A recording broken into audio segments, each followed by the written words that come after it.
devant sa défense. Ouh là là là Il est pas en jeu. Et là, il va le remporter. Son duel face à Laquais, il est tombé. Et l'ouverture du score de Cheikh Diabaté, presque écrite à l'avance. Cette ouverture du score du géant malien. Tellement il était passé 2 fois dans l'axe de cette défense de l'ETG. Et là, ça en était beaucoup trop pour Bertrand Laquais. Mais ça leur pendait au nez, regardez Absolument pas en l'alignement jeu. de Vasse qui ne s'aligne pas justement sur les défenseurs centraux. C'est eux qui coordonnent à chaque fois l'alignement pour les hors-jeux. Là, il ne se fait pas prier, hein. Il joue admirablement bien le jeu.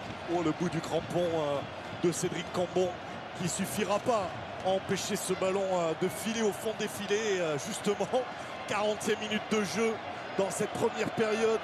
Et les Girondins de Bordeaux qui mènent 1-0 grâce à Cheikh Diabaté. Betao avec Bérigo à nouveau. Ah, le ballon par-dessus pour Daniel Vasse à l'entrée de la surface de réparation. Le centre, la légalisation de Yannick Sakho. Superbe mouvement, sans aucun doute le premier mouvement offensif des Hauts-Savoyards. Quel mouvement initié par Kevin Bérigo. Ensuite, la percée de Daniel Vasse et le superbe geste de Yannick Sakho pour égaliser. Et le voilà, le tournant du match, ce penalty raté par Cheikh Diabaté. sur leur première action construite, on va dire, hein. Le repositionnement tactique a fait tout de suite les frais. Et je pense que le penalty sera un tournant dans cette finale. Parce que, comme je vous l'ai dit préalablement, ça a redonné confiance à ces joueurs-là. Et en plus, ça les a réconfortés à la mi-temps dans la nouvelle disposition. Cette finale est loin d'être jouée, Kader. Alors, elle n'est pas jouée, elle n'était pas gagnée pour les Bordelais, surtout après ce penalty. Un petit peu de fer. Lamine Sané au second poteau. Il est bien frappé encore. Il est toujours très bien frappé. Et le but d'Henri Sévé, 22 ans, le symbole de la formation girondine. Il a jailli de nulle part. Et encore une fois, un superbe coup franc, hein. Ils ont vraiment une efficacité sur les coups de pied arrêtés dans ce match. Impressionnant. Le talent de oui, mais il n'empêche, Sertic, le tireur est très important. Bon, la finition également, mais le tireur est indispensable.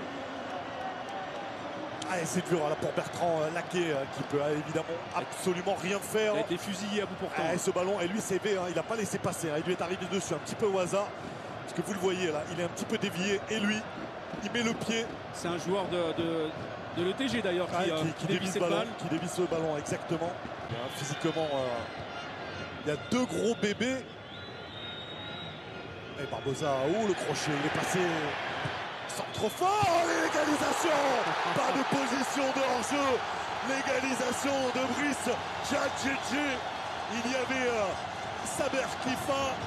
Et au second poteau, la deuxième lame, Brice Djadjedje pour couper ce ballon de Cédric Barbosa. Mais Barbosa est rentré un petit peu comme dans du beurre et la couverture n'était pas assurée. Coaching gagnant de Duprat. Ah, avec un joueur comme Cédric Barbosa, c'est difficile de se tromper.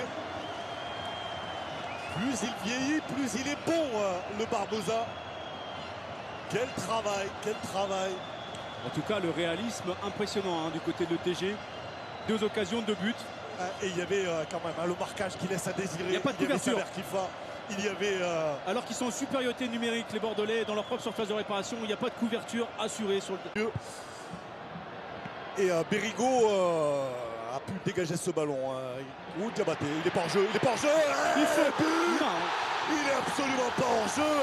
Le but de Cheikh Diabaté à la surprise générale.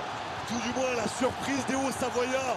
Ils l'ont pas vu arriver crucifié à la 89e minute. Oh, quelle erreur de la défense Hauts-Savoyards. Ils ont le très mauvais alignement défensif. Ils n'ont pas pu jouer leur jeu. Et cette superbe passe, je ne me rappelle plus qui est-ce qui a fait cette passe de l'extérieur du pied gauche. Avec l'effet rétro, c'est revenu sur Diabaté, mais il y a eu une incompréhension entre le gardien et le dernier défenseur, à savoir qui allait. On va revoir ça. Regardez cet extérieur tout de suite, il est magnifique. C'est Maurice Belay pour Cheikh Diabaté qui surprend Betao et qui surprend pas. Et Betao regarde son gardien, il regarde son gardien, il se dit mais c'est à toi d'y aller. Oui, c'est la mésentente en tout cas qui coûte très très cher. Et même si on y croit, Angoula qui est monté. Et le ballon dans les bras de Cédric Carasso.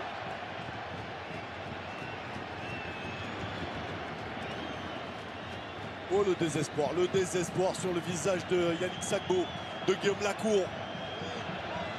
Évidemment, le bonheur pour Francis Gillot qui ramène la Coupe de France en Gironde. Le grand bonheur des Bordelais qui seront européens déjà la saison prochaine et qui ramènent une coupe, un trophée. Ils sont allés la chercher au forceps, hein, les Bordelais. Chaque équipe a eu sa mi-temps. Et un grand merci, un énorme merci à Cheikh Diabaté. SV aussi a fait un très grand match. Maintenant, on a envie aussi de voir le bonheur des Bordelais, que l'on a jugé un petit peu terne, qui pratiquaient pas un beau football.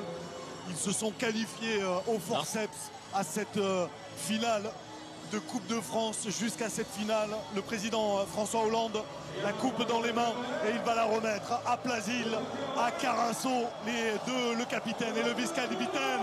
Et là voilà, la 95e Coupe de France, soulevée par le peuple bordelais.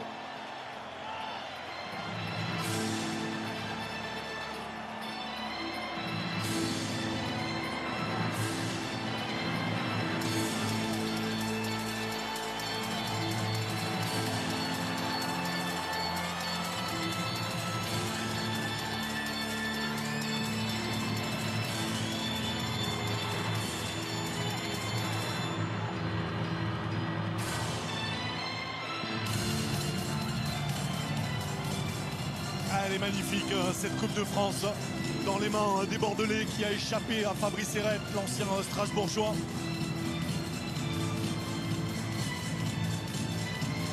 Oh, que c'est dur pour Djadjedje, pour Saber. Ah, ils vont penser longtemps à leur première période ratée. Et regardez la jeune relève bordelaise. Ah, Boko, CB, Diabaté évidemment, il peut la soulever, cette Coupe de France. Et Carasso, il l'avait perdu en 2007 avec l'Olympique de Marseille. Il la gagne avec les Girondins de Bordeaux. Et Aubragnac, on n'a pas vu Aubragnac soulever sa deuxième coupe en 3 ans.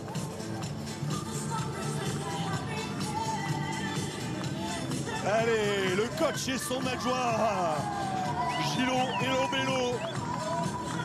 Ah, c'est magnifique. Et c'est un premier titre pour Francis Gillot, technicien émérite, courtisé. On a pu voir partir. Kader, que ce soit pour un joueur ou pour un entraîneur, c'est toujours important de gagner des titres parce que ça assoit une crédibilité et le travail effectué.